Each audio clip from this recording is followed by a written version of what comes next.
예, 우리 사랑하는 믿음의 식구들 이렇게 또 만나 뵙게 되니까, 다니엘서 뵈니까 새롭고 좋네요. 우리 옆에 있는 분하고 같이 한번 인사 나누시겠습니까? 3일 동안 또 믿음의 영사로 잘 살아오셨잖아요. 3일 동안 수고하셨습니다. 한번 인사해 주시죠.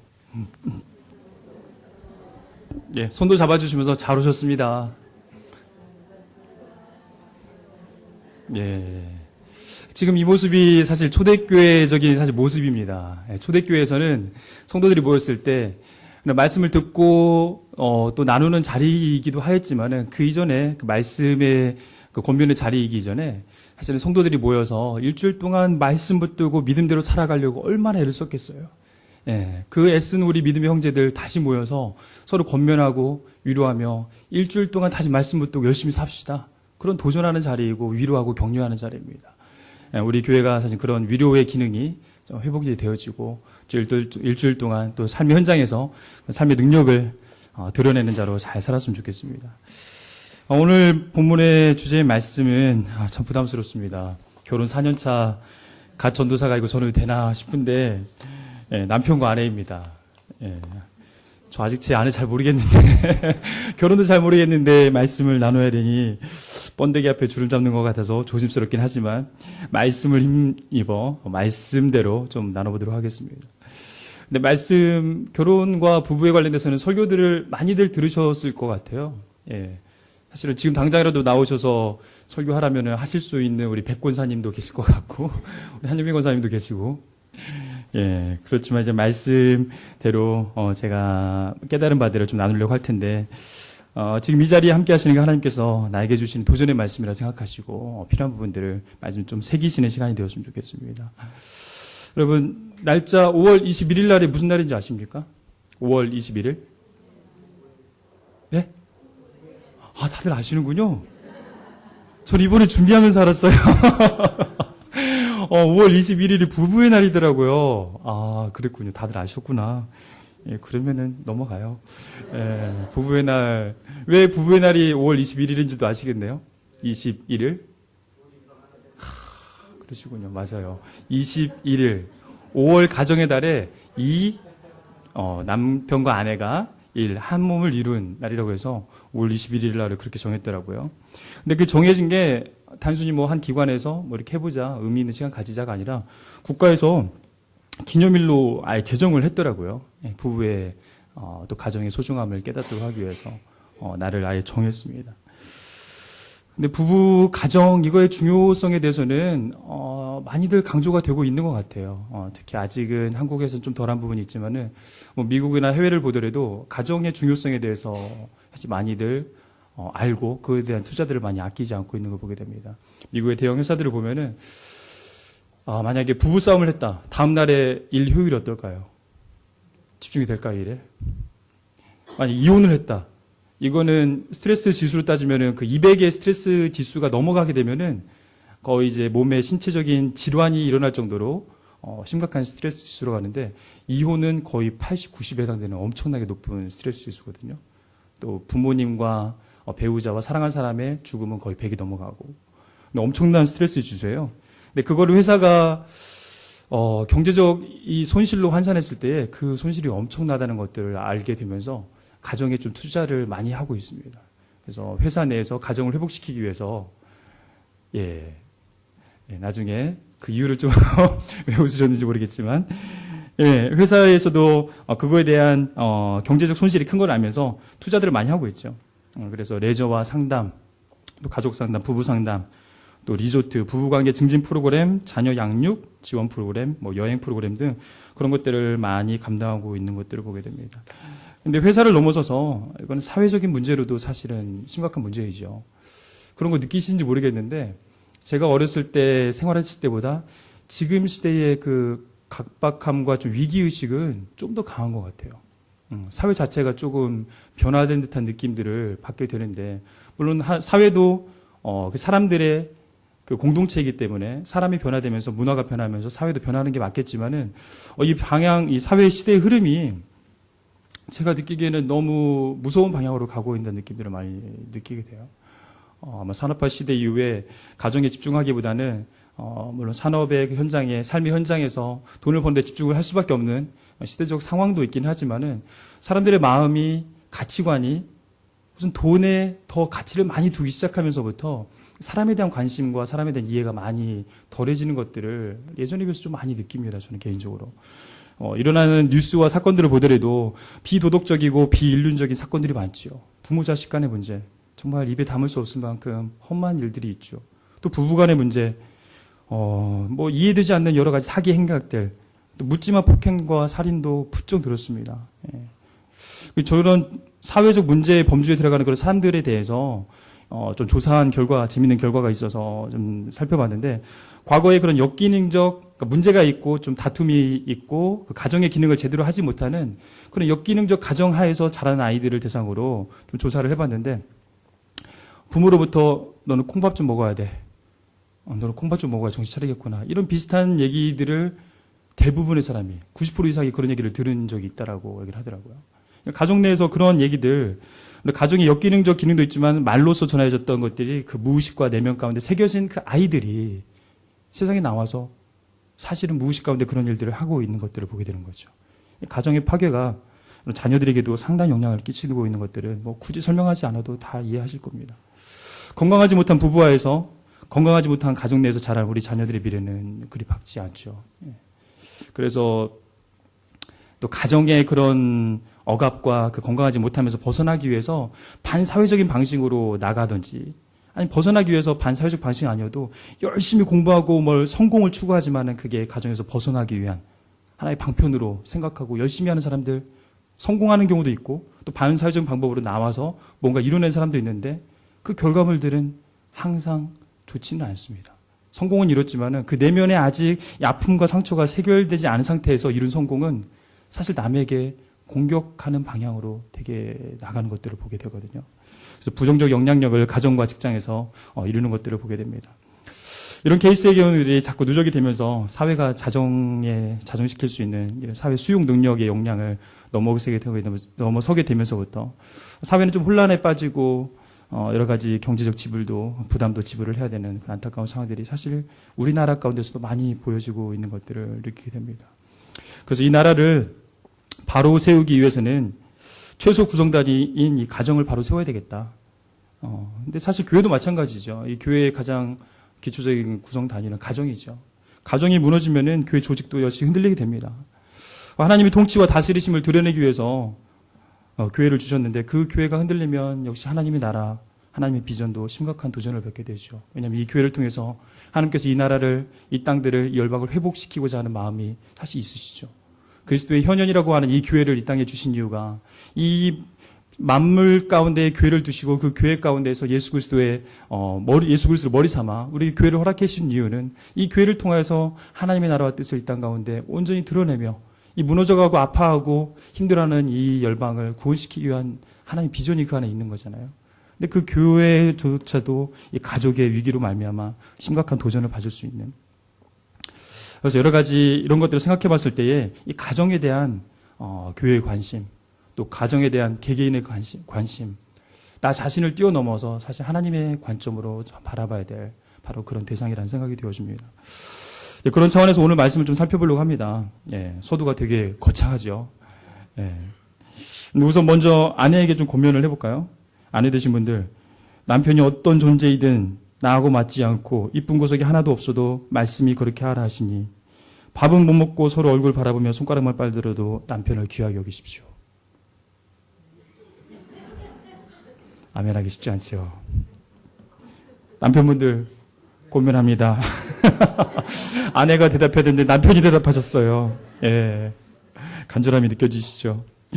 남편분들 결혼의 연수와 상관없이 외모와 상관없이 능력에 상관없이 나에게 칭찬보다는 투정과 불평과 지적을 잔소리를 많이 하여도 밥 잘 안 챙겨주고 20년간 아침밥을 먹어본 경험이 없다 치더라도 통장에 잔고가 자꾸 빵꾸가 나더라도 우리 아내들을 사랑하실 수 있기를 바랍니다. 아멘이 안 나오네요. 어렵습니다. 이 말씀을 순종하려면은 오늘 말씀 사실 베드로전서 3장 1절부터 7절에 걸쳐진 말씀을 조금 어휘를 좀 바꿨다고 생각이 들어요. 그런 권면이 우리가 아멘하기가 쉽지 않은 것은 우리 안에 무언가가 이유가 있는 거죠. 그걸 좀 찾아봐야 될 것 같아요. 또 말씀에 순종하려면 우선 말씀의 전후 맥락을 살펴볼 필요가 있습니다. 3장에 부부의 돌이 이제 가운표라고 하는데 아내와 남편에 대해서 이렇게 이 부분만 따가지고 딱 권면하면은 사실 우리가 받아들이기 쉽지 않아요. 순종하십시오, 남편에게. 남편분들 아내를 무조건 사랑하십시오. 쉽지가 않죠. 우리가 전후 맥락을 좀 살펴보면은 이런 말씀이 왜 나왔는지 우리가 이해할 수 있게 되면서 우리 안에 순종하고자 하는 순전한 동기가 우리 안에서 일어날 수 있을 거라는 생각이 듭니다.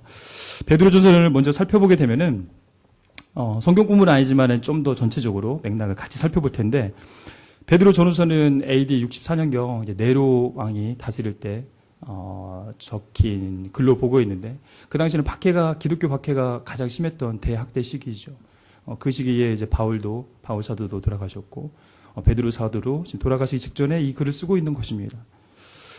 또 그 당시에 그 시대상을 보게 되면은 로마는 문명이 그 당시 최고의 문명, 가장 화려한 문명, 또 성적으로 타락한 문명, 쾌락을 중요하게 여기고 또 그런 발달한 문명으로 말미암아 유혹과 미혹이 많았던 그런 시기를 살아가고 있는 우리 크리스찬들에게 베드로가 죽음을 맞이하기 직전에 그 그리스도인들에게 글을 남기고 있는 것이죠.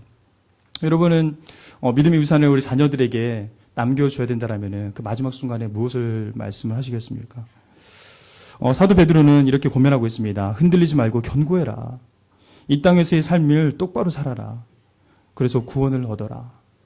너뿐만 아니라 너로 인해서 다른 사람도 같이 구원을 얻게 해라. 요약하면 이런 말이 될 것입니다. 이런 핍박과 어려움과 비웃음과 조롱 가운데에서 위로와 격려, 이 땅에 살아가지만 너희들 천국을 소망해야 돼. 너희들 죽은 이 땅의 소망을 갖지 말고 산 소망을 가져야 돼.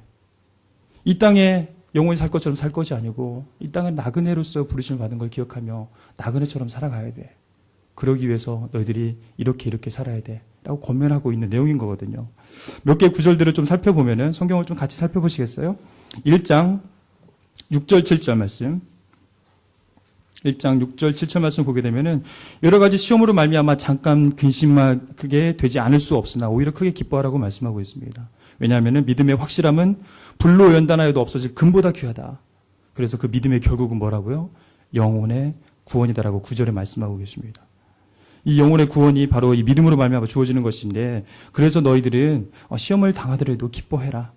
지금 환난 가운데 있는 그 로마 내에 있는 우리 기독인 형제 자매들에 대한 상황을 좀 엿볼 수 있습니다. 15절에 그래서 너희들은 오직 너희를 부르신 하나님께서 거룩하시니 너희도 거룩하라 라고 말하시는데 무엇에 대해서 거룩하라고 말씀하시냐면은 15절 말씀을 함께 읽어볼까요? 1장 15절 말씀 함께 읽어보겠습니다. 오직 너희를 부르신 거룩한 이처럼 너희도 모든 행실에 거룩한 자가 되라. 무엇에 거룩한 자가 되라고요? 그렇습니다. 꼬집어가지고 모든 행실을 말하고 있는 것들을 우리가 좀 집중해서 볼 필요가 있을 것 같아요. 이 땅에서 살아갈 때에 이 땅에서 살아가는 너희의 모든 행실을 거룩하게 하라. 이유는 하나님께서 거룩하시니 너희를 부르신 그 하나님이 거룩하시니 너희는 거룩을 사모하며 모든 행실 가운데 거룩을 사모하며 살아가라. 24절 말씀 보면은 그렇게 말씀하신 그 말씀이 영원하다 말씀하시면서 구약 말씀을 인용하시거든요. 모든 육체는 풀과 같고 그 모든 영광은 풀의 꽃과 같으니 풀은 마르고 꽃은 떨어지되 오직 주의 말씀은 세세토록 있도다 라고 말씀하고 계십니다. 말씀이 영원하다는 것이죠. 여러분의 육체는 풀과 같고 우리가 취하는 모든 영광은 풀의 꽃과 같이 언젠가 떨어지게 될 것이다. 풀은 마르고 꽃은 떨어지지만 오직 주의 말씀은 영원할 것이니 이 세상의 유한성에 대해서 말씀하시며 하나님의 그 영원성을 우리에게 다시 한번 말씀하고 있습니다. 그래서 이 땅에 나그네와 같은 삶을 살아가야 된다. 사실 이런 권면이 우리 시대 가운데 더 많이 필요한 것 같습니다. 이 시대를 살펴보게 되면은 참 분주하죠. 사단이 취하는 가장 치명적인 무서운 공격 무기라고 생각이 들어요. 사람으로 하여금 정말 분주하게 만들어요. 그래서 생각하지 못하게 만들어요. 영혼을 사모하지 못하게 만들어요. 그냥 하루하루 그날 하루 벌어먹기 바쁘게 만들어 버렸어요. 다시 이런 소망 없음을 저는 필리핀에서 선교할 때 잠깐 선교의 기간이 있었는데 2달 동안 그때 경험하였는데 필리핀은 빈부격차가 정말 심하죠. 그 안에 인구의 5%밖에 안 되는 화교인들이 그 나라 재정의 80%를 쥐고 있고 자기 사통장을 만들어서 자기 이름으로 은행을 만들어요. 은행이 자기 거예요. 자기 이름으로 돼 있어요. 예, 국가 운영하고 뭐 우리나라 한국은행처럼 국가에서 운영하는 또 대기업이나 이렇게 펀딩을 해가지고 만들어지는 그런 대기업형이 아니라 개인 은행이에요. 그런 게 꽤 많아요. 근데 개인들이 돈을 주고 있으니까 나라가 어떻게 뭔가 사업을 못해요. 그래서 나라 전체가 정말 가난을 허덕이고 있죠. 그런데 그 대농장을 경영하고 그런 대기업들이 가난한 사람들을 사용을 하는데 그 사람들로 하여금 하루 벌어서 하루 살게값만 해요. 그 값만 줘요. 예, 일주일 하루 일하고 가면은 딱 밥 한 그릇 반찬 하나 살 돈만 줘요. 예, 미래가 없어요. 소망이 없어요. 그러니까 그분들은 맨날 그 앞에 하루에 먹을 것만을 염려하면서 미래를 바라보지 못하고 영혼을 소망하지 못하고 그냥 하루 벌어서 사는데 급하게 만들어버려요. 그러니까 이분들은 돈을 안 주면은 굶어 죽기 때문에 저항하지도 않아요. 예, 그냥 무조건 순응. 사실 사단의 권세 앞에 우리가 그런 모습들을 취할 수 있는 위험성이 상당히 많다고 생각이 들었습니다. 예, 지금 만몬이라는 그 신 안에 돈을 추구하며 돈이 없고 일자리가 없으면 우리가 죽을 것이라는 두려움을 우리 가운데 사실 많이 심어놓죠. 그거는 이방인이 구하는 것이라고 마태복음 6장에서도 엄밀히 말하고 있지만 무엇을 먹을까 무엇을 마실까 염려하지 말라. 그건 이방인들이 구하는 거다. 하나님께서 너희를 친히 안 먹이시겠냐 안 입히시겠냐. 그렇지만 우리로 하여금 무엇을 먹을까 무엇을 마실까 염려하지 않을 수 없다는 말로 계속 염려하고 있죠. 우리는. 예, 그런 모습들을 사실 살펴보게 됩니다. 그래서 1장에서는 그런 것들이 유한하다는 것들을 우리가 기억하면서 그것들은 떨어지지만 오직 주의 말씀이 영원할 것이다. 그것들을 우리에게 다시 한번 그 말씀을 신뢰하도록 말씀하고 있습니다. 그 말씀은 누구이신가? 2장에서 산돌 대신 모퉁이돌 대신 예수 그리스도. 그분을 너희들이 경험하였으니 그분이 너희를 3절에 보면은 너희가 주의 인자하심을 맛보았으면은 이제 너희도 그러한 삶을 살아라. 그리하라. 이 말은 원어적으로는 그렇게 행하라. 이런 말씀이거든요. 다시 한번 이 땅에서 살아갈 때 어떻게 살아갈 삶을 행위로서 우리 믿음의 고백들을 드러내야 될 것을 다시 한번 권면하고 있습니다. 그러나 말씀대로 살지 않으면 그 모퉁이들은 걸려 넘어지게 하는 부딪히는 돌이 될 것이다. 라고 경고의 말씀도 주고 있죠. 바라옵기는 우리 길가의 교회 또 주님을 주로 고백하는 이 땅의 모든 성도들이 주의 말씀이 우리에게 걸려 넘어지는 부딪히는 돌이 되지 아니었으면 좋겠습니다. 예, 주의 말씀이 여러분에게 든든한 지지가 되어주며 여러분의 신앙을 견고하게 해주는 세워주는 주의 말씀이 되기를 또한 간절히 바랍니다. 그래서 여러분을 그러한 여러분을 이제 뭐라고 칭하시냐면은 이 정체성을 이제 바로 말씀해 주십니다. 택하신 족속이요 왕 같은 제사장이요 거룩한 나라요 그의 소유된 백성이라고 우리 정체성을 말씀을 해 주시면서 2장 11절 12절 한번 같이 읽어보시겠습니까? 2장 11절 12절 함께 읽어보겠습니다. 사랑하는 자들아 거류민과 나그네 같은 너희를 권하노니 영혼을 거슬러 싸우는 육체의 종력을 제어하라. 너희가 이방인 중에서 행실을 선하게 가져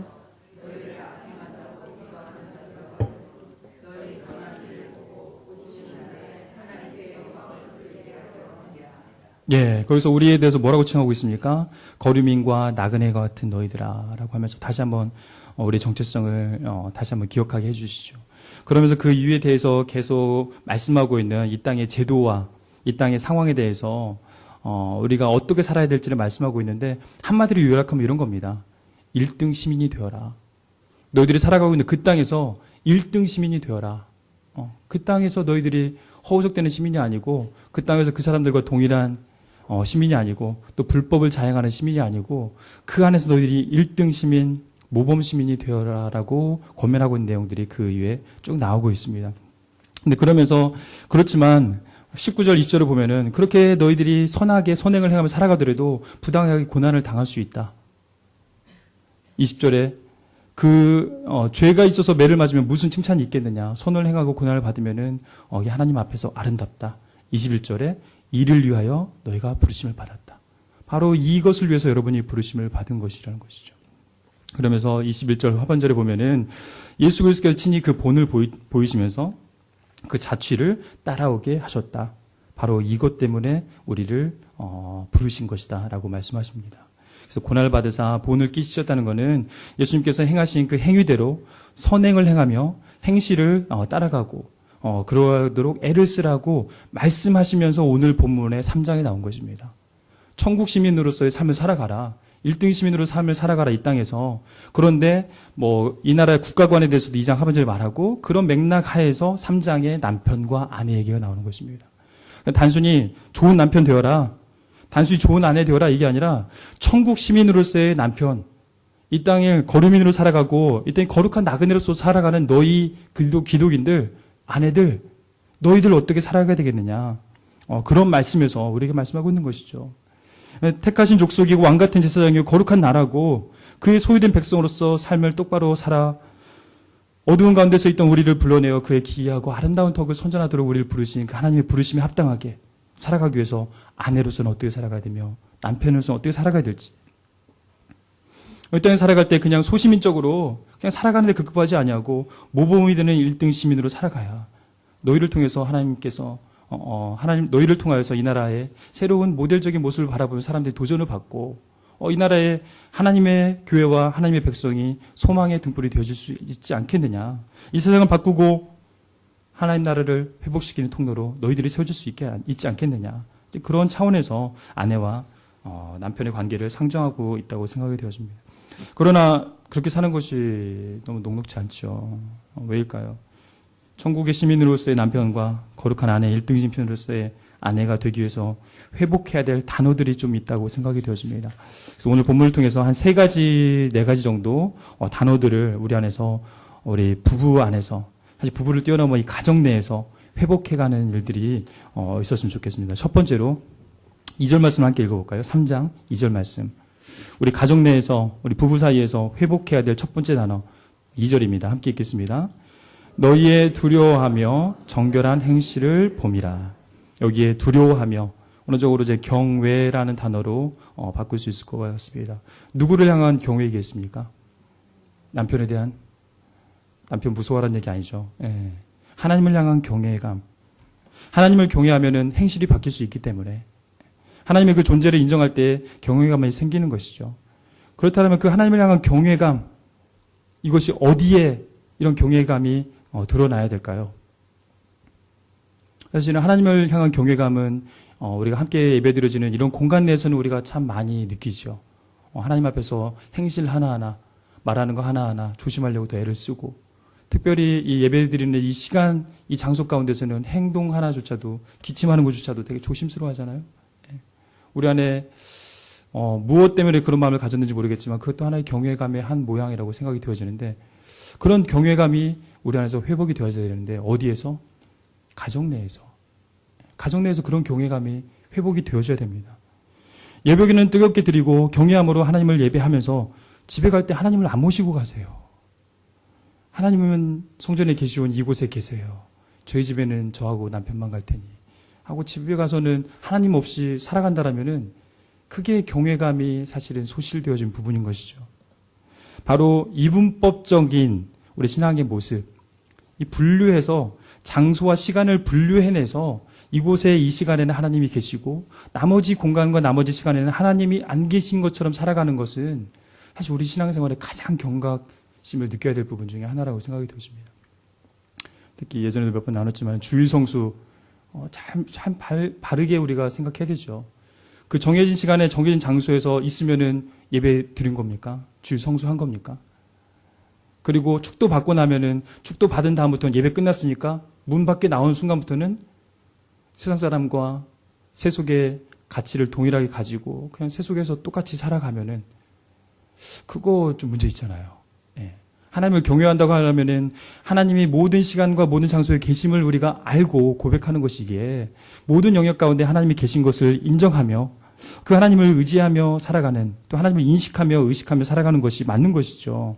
근데 하나님께서 성전에 계시는 것은 맞지만 성전에만 계시는 것은 아닙니다. 이 장소에서 이 시간에 드려지는 것이 예배인 것은 맞지만 축도 후에 문 밖으로 나가면서 살아내는 우리의 모든 삶의 모든 영역이 또한 예배인 것입니다. 그것을 우리는 삶의 예배라고 말하고 있잖아요. 그러나 그 하나님을 성전 안에만 가두어 두고 성전 안에만 모시는 것은 어떻게 보면 여러분이 믿고 있는 그 하나님은 하나님이 아닐 수도 있다라는 정말 무서운 말을 해봅니다. 내 생각에 나에게 도움이 필요하기에 나의 두려운 문제를 해결하기 위해서 나의 자녀의 문제와 나의 지금 당장의 이 어려움의 문제를 구할 곳이 필요하기 때문에 내가 만들어놓은 허상일 수도 있습니다. 그러나 하나님은, 인격적인 하나님은 우리 삶 가운데 항상 동행하시며 우리 가운데 그런 인격성을 회복해 가시면서 아버지와 자녀됨을 계속 우리에게 요구하시면서 그것들을 기억해내길 원하시는데 이 안에만 계시는 그 하나님은 사실은 하나님이라 말하기 어렵죠. 사실 심각한 문제인 것입니다. 이런 거를 어려운 말로 그냥 하나님을 우상화했다라고 말해요. 사실 이스라엘 백성도 금송아지 만들었죠. 금송아지 보면서 뭐라고 얘기했어요? 하나님이라고 그랬어요. 우상 숭배한 거 아니라고 자기는 생각했죠. 금송아지 보고 하나님이라고 말했어요. 왜냐하면 자기 지금 당장 두렵기 때문에 그 두려움을 해결하기 위해서 뭔가 대상이 필요했던 것이고 뭔가 내가 간구하고 빌어야 될 대상이 필요하기 때문에 뭔가를 만들어 놓은 것이죠. 근데 우리가 신앙생활을 하면서 이 성전 안에만 그런 하나님을 모셔두고 일상성을 포기하고 일상의 모습 가운데는 그 하나님을 경험하지 못한다라면은 사실은 우리는 금송아지를 만들어 놓고 그곳에 예배하고 있는 것일 수도 있다는 정말 무서운 질문을 던져보게 됩니다. 그런 경험이 있었을 때 하나님은 분노하셨고 그 백성 가운데 심판하셨던 걸 보게 되죠. 이런 것들을 가지고 이런 행위로 말미암아 하나님이 없는 것처럼 행하는 또 하나님을 부분적으로 제한적으로 모셔두는 그런 행위를 실천론적 무신론자라고 합니다. 자기는 믿는다라고 말하지만은 실천적으로는 무신론자인 거예요. 그런 것들을 우리가 사실 경각심을 가지고 우리가 일생의 삶 가운데서 살아가야 되는 것이죠. 그래서 예배 끝나고 나갔을 때에 하나님과 동행하십시오. 하나님 잘 모시고 가세요. 특히 가정에 가셔서 남편과 아내 주도권 싸움하지 마시고 남편도 하나님의 자녀고 아내도 하나님의 자녀시요. 그 가정의 주인은 누구십니까? 하나님이 되셔야죠. 하나님이 그 가정의 주인이 되어 주시도록 남편과 아내가 하나님을 주인으로 잘 모시고 예수 우리 왕이요 하나님이 나의 왕이십니다. 이런 고백이 가정 내에서 계속 될 수 있기를 바랍니다. 두 번째 회복해야 될 단어는 4절 말씀 한번 읽어볼까요? 4절 말씀 한번 읽어보겠습니다. 함께 읽겠습니다. 오직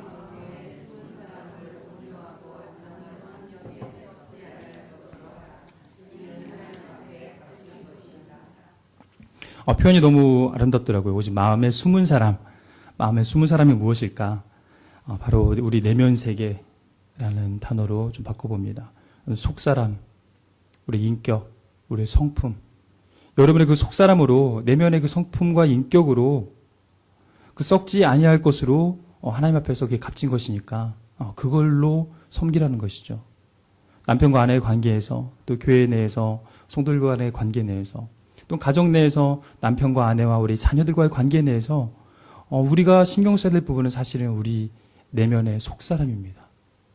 내면의 속사람을 우리가 많이 인식하지 못하고 살아가는 경우들이 참 많지요. 이 단어를 너무나 잊고 살고 있습니다. 아까 말씀드렸던 너무 분주하고 바쁘기 때문에.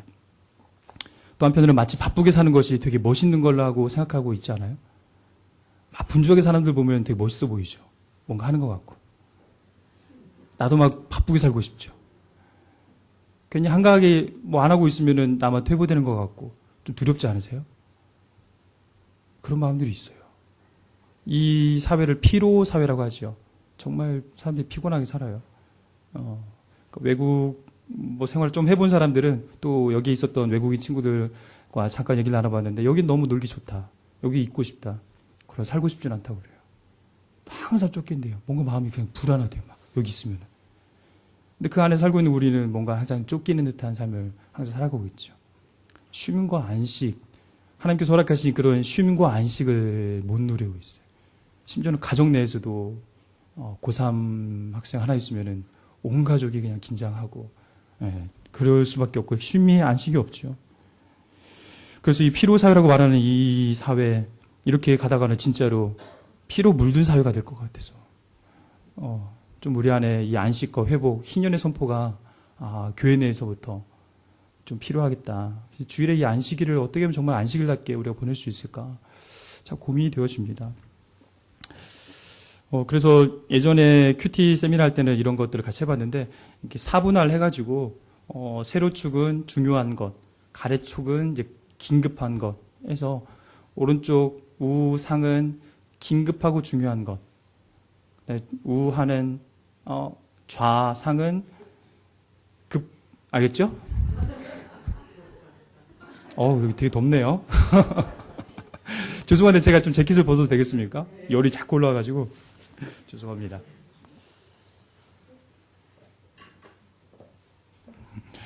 그래서 급하고 중요한 것들은 사람들이 열심히 합니다. 모두 다. 예. 근데 급하지 않은데 중요한 것들에 대해서는 사람들이 너무 간과하죠. 근데 급하고 중요하지 않은 것에 에너지를 상당히 많이 써요. 바쁘게 살기 위해서. 예. 근데 그건 중요하지 않은 것인데 급하지도 않은 급하다고 생각해서 스스로 만들어내는 것이죠. 그 급하고 중요하지 않은 것, 이것에 너무 에너지를 쏟다 보면은 우리 삶의 사실은 발전 가능성이 상당히 저해된다라고 심리 또 사회학자들은 얘기를 하죠. 그래서 중요하지만 급하지 않은 것에 에너지를 많이 쏟아야 되는데, 근데 우리 안에서는 자꾸 급하게 만드는, 또 그것에만 집중하게 되고 그것을 생각을 그곳에 온전히 붙들리게 만들어주는 그런 일들이 참 많이 있습니다. 근데 급하게 그렇게 열심히 사는 것이 과연 항상 옳은 삶인 것인가? 잘못된 방향으로 정신없이 사는 것은 인생을 낭비하는 거잖아요. 바른 길로 정상속도로 가는 것이 아름다운 것이지. 그래서 잠언 3장 5절 6절의 말씀처럼 너는 마음을 다하여 여호와를 의뢰하고 내 명철을 의지하지 말라. 너는 범사의 그를 인정하라. 그리하면 내 길을 지도하시리라. 그 발걸음을 사람이 계획하지만 인도하시는 분이 하나님이라는 이런 고백이 사실 여호와를 경외하고 여호와를 인식하는 것에서 시작되어지는데, 우리 안에 그런 바쁜 가운데에서 우리가 휩쓸려가지 아니하고 우리 삶의 발걸음을 인도하시는 분이 하나님이란 것을 우리가 바라보면서 이 분주한 가운데에서 우리 내면을 바라보는 것들을 포기하지 않아야 됩니다. 너무 정신없게 사는 것을 추구하지 말고, 또 외면 세계, 또 외모, 스펙,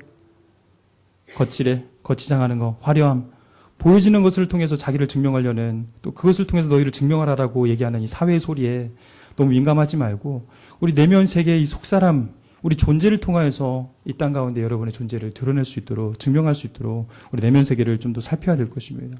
그런 문제들이 사도 베드로가 기록했던 당시에도 그 로마 시대 가운데에 있었던 문제였던 것 같아요.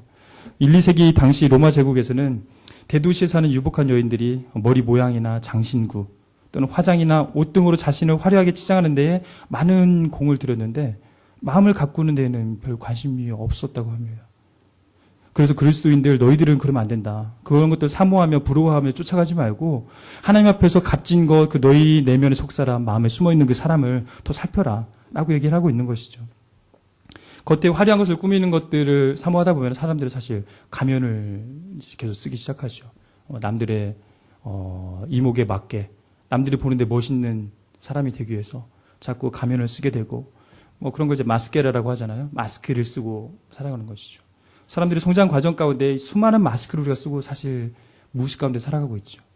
또 사회생활을 시작하다 보면은 여러 가지 인격을 우리가 또 만들죠. 그 소셜 페르소나라고 하는데, 이 페르소나를 자꾸 우리가 만들어요.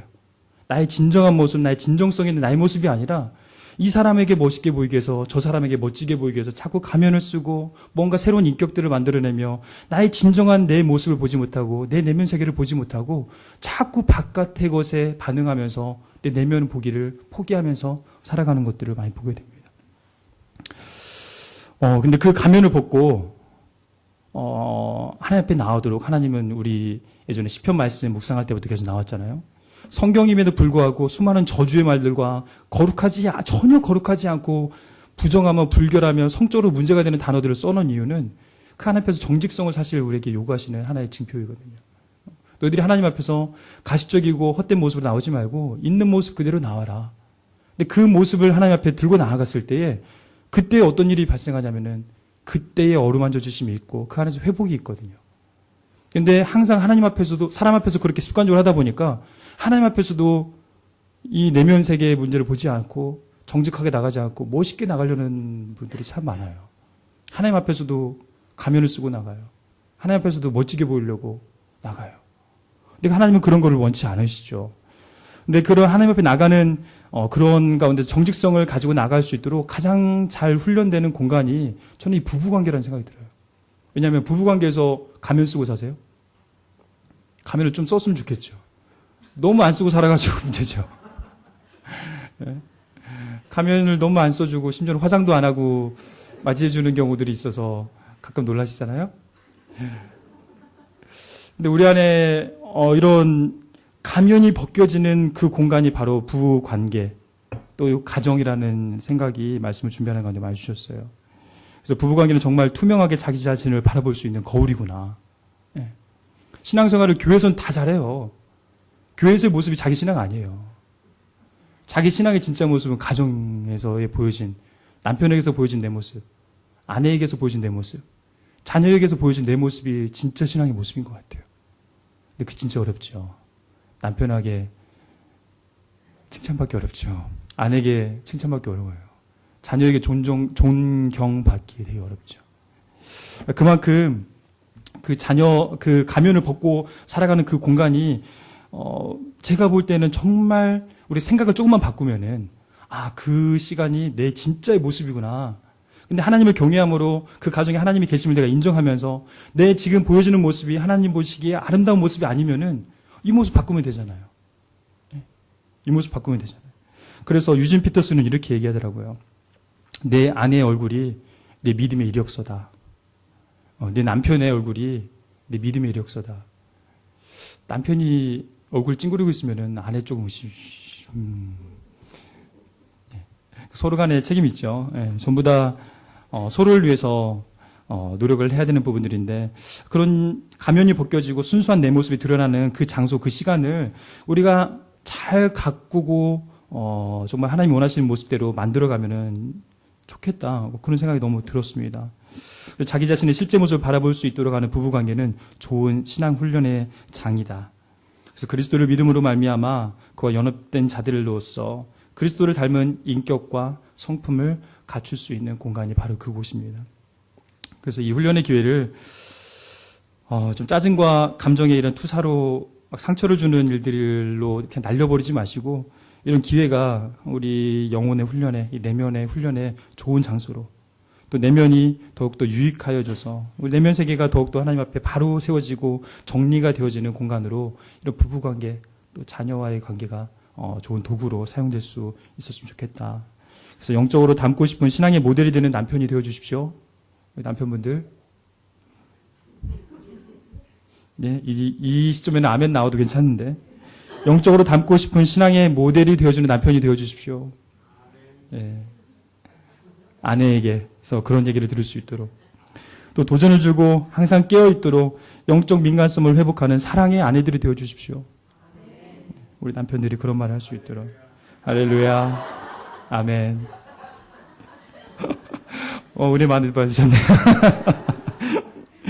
근데 그런 분들이 교회 내에서의 삶을 보면은 정말 예수님 같은 삶을 살리시더라고요. 근데 교회 내에서 정말 아름답게 살려고 애쓰지 마시고, 가정에서 정말 하나님 보시기에 아름다운 삶을 살아가려고 애쓰시면은 교회 내의 삶은 자연스럽게 아름답게 되더라고요. 제가 보는, 항상 카톡도 주고받는 우리 장로님이 한 분 계시는데, 예전에 섬기던 교회에서, 그분은 정말 너무 예수님 같으세요. 물론 가정의 어려움도 있으셨고 이런 인고의 시간을 겪은 다음에 내면이 하나님 앞에서 바로 세워지면서 훈련하고 연단되어진 후의 모습이긴 하지만은 지금의 모습이 너무 아름다우세요. 정말 예수님 같아요. 교회 내에서. 그런데 자녀와 아내에게서 그런 얘기를 들으세요. 근데 너무 아름다우시더라고요. 그래서 가정 내에서 여러분들이 바로 세워지시면은 사실 이 교회도 변합니다. 이 교회도 정말 하나님 보시기에 아름다운 교회가 되어집니다. 그래서 개인적으로는 교회로 바꾸려고 애쓰지 말고 우리 교회 내에 계시는 성도님 한 분 한 분이 주님 안에서 이렇게 변화하고 성숙하도록 애써야겠다. 그게 참 목회일 거라는 생각들도 또 해보게 되어지더라고요.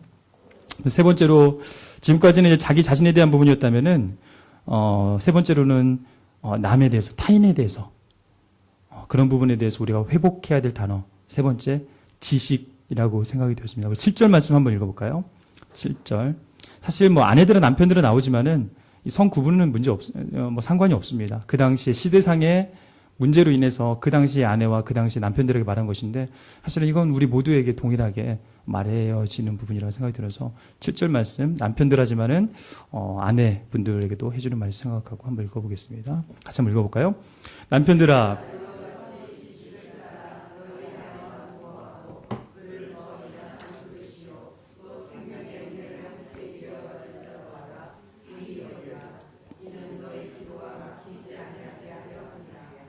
예.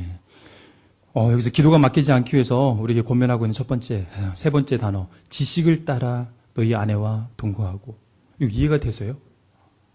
이와 같이 지식을 따라 너희 아내와 동거하고. 지식을 따라. 지식을 따라 너희 아내와 동거하고. 사실 우리가 아내와 남편에 대해서 알아야 되죠. 근데 잘 알고 계시나요? 두 분 서로 잘 아시죠?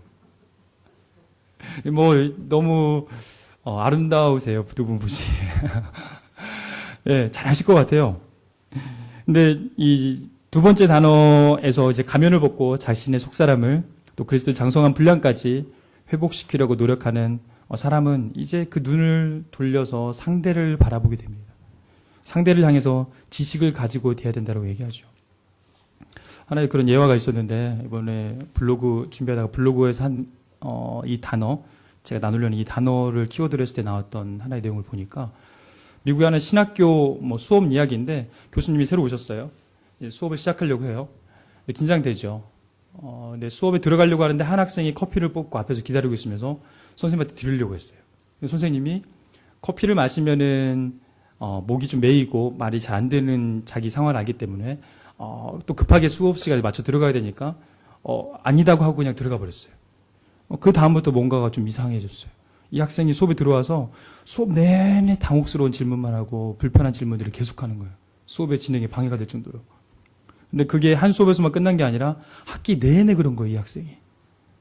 그러다가 나중에 종강 파티 하기 위해서 학생들이 다 모였는데 같이 식사를 하는데 이 친구가 또 자기 옆에 앉았어요. 이게 무슨 나를 약 올리려고 한 것인가. 한 학기 내내 너무 이 친구 때문에 힘들어가지고 마음이 불편했는데 이 친구가 옆에 와가지고 이제 얘기할 기회가 되어서 이야기를 나누는데 이 친구가 이 얘기하기를 자기는 그러니까 교수님이 이제 솔직하게 얘기했죠. 왜 수업 내내 좀 이런 태도가 좀 있었느냐. 그랬더니 교수님이 제 커피를 거절하셨잖아요. 그런 거예요. 근데 이 친구는 커피 거절한 사건이 이 친구는 되게 큰 사건이었던 거예요. 왜냐하면 성장 과정 가운데 아버지가 되게 거절을 많이 하는 아버지였어요. 아무리 잘해도 뭔가 이루어내도 이 친구를 인정해주지 않고 뭔가를 부탁해도 거절하고 거절감으로 말미암은 상처가 워낙 많았던 이 아이인데 이 아이가 받은 그 상처를 성장하면서 사실 눌러놨었는데 이 교수님이 거절하는 순간 올라와 버린 거예요. 그 내면의 이 분노가 교수님에게 투사되면서 그냥 교수님에게 계속 불편한 마음을 표시하며 상처를 주려고 애를 썼던 것이죠. 사실 이런 것들을 심리학적 용어로 전이 감정이라고 합니다. 자기가 어렸을 때 받은 상처, 해결되지 못한 이 상처를 안고 살아가면서 비슷한 일이 일어나면은 이 가라앉았던 이 감정이 올라오면서 폭우를 치는 거예요. 폭풍우를 치는 거예요. 자기가 주체할 수 없을 정도로. 그래서 이런 전이 감정을 정리를 과거에 경험한 사건이나 상처에서 비롯된 감정들을 해결하지 않고 억압해 두었다가 이후 아무 잘못도 없는 다른 대상에게 그 감정을 무의식적으로 투사해버리는 것이라고 이렇게 얘기를 하는데 사실 그 친구에게는 그런 일이 있었던 것이죠.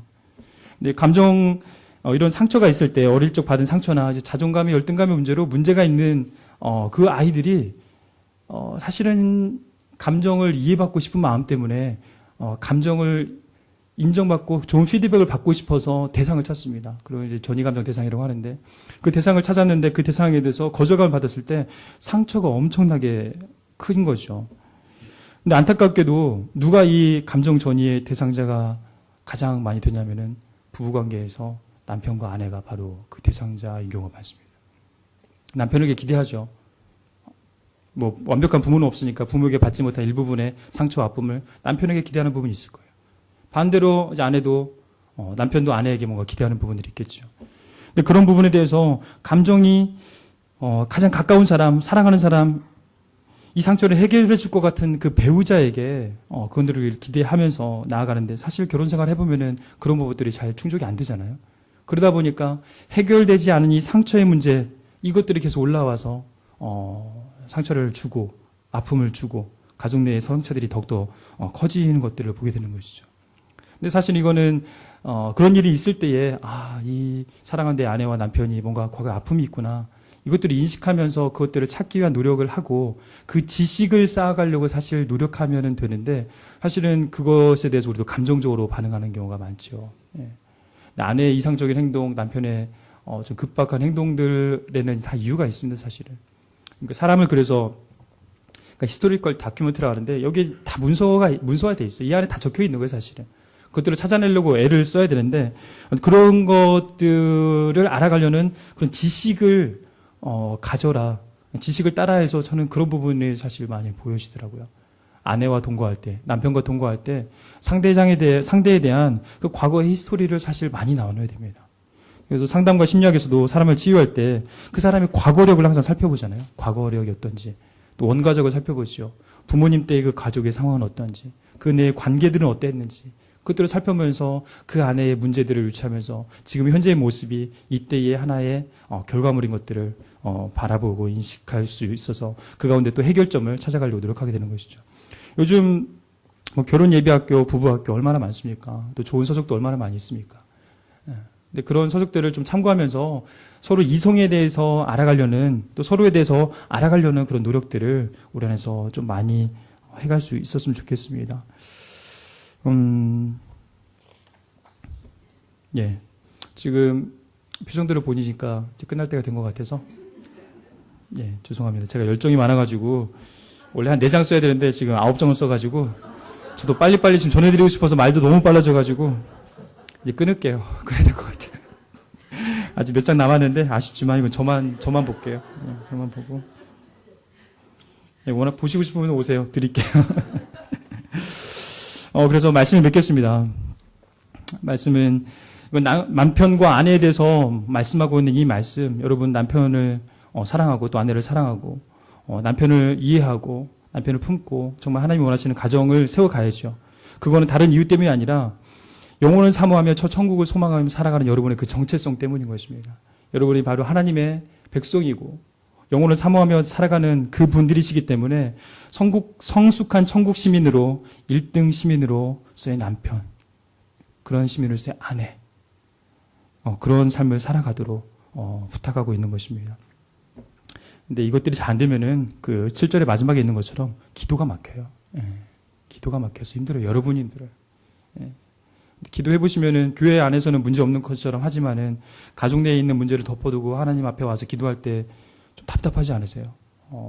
전 와이프하고 싸우고 나면은 설교를 못해요. 찬양인들을 못해요. 그래가지고 와이프에게 선포를 했어요.